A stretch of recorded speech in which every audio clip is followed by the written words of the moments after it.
ఖైరతాబాద్ నియోజకవర్గ కాంగ్రెస్ పార్టీ ముఖ్య కార్యకర్తల సమావేశంలో రచ్చరచ్చ.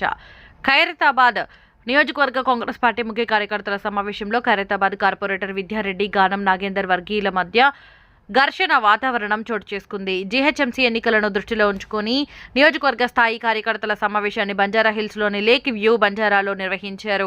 నియోజకవర్గ ఎమ్మెల్యే దానం నాగేందర్ అధ్యక్షతన జరిగిన సమావేశానికి జిల్లా అధ్యక్షుడు రోహిన్ రెడ్డి, మేయర్ గద్వాల విజయలక్ష్మి, కార్పొరేటర్లు, సంగీత తదితరులు హాజరయ్యారు. 10 గంటలకు ప్రారంభమైన సమావేశానికి గంటన్నర తర్వాత వచ్చిన ఖైరతాబాద్ కార్పొరేటర్ తన వర్గీయులతో మాట్లాడిస్తుండగా ఎమ్మెల్యే దాన నాగేందర్ అడ్డు తగిలి అవకాశం ఇచ్చామని ఎక్కువ చేస్తున్నారా, మైక్ పెట్టాలంటూ ఆదేశించాడు. మైక్ పెట్టాల్సిన అవసరం లేదు, తమ వాళ్లు మాట్లాడతారంటూ విజయరెడ్డి బదులుగా సమాధానం చెప్పారు. దీంతో ఒక్కసారిగా ఘర్షణ నెలకొంది. దానం విజయరెడ్డి వర్గీయులు ఒకరికి ఒకరు నెట్టుకున్నారు. రోహిన్ రెడ్డి కలగజేసుకుని ఇరు వర్గీయులను శాంతింపజేశారు.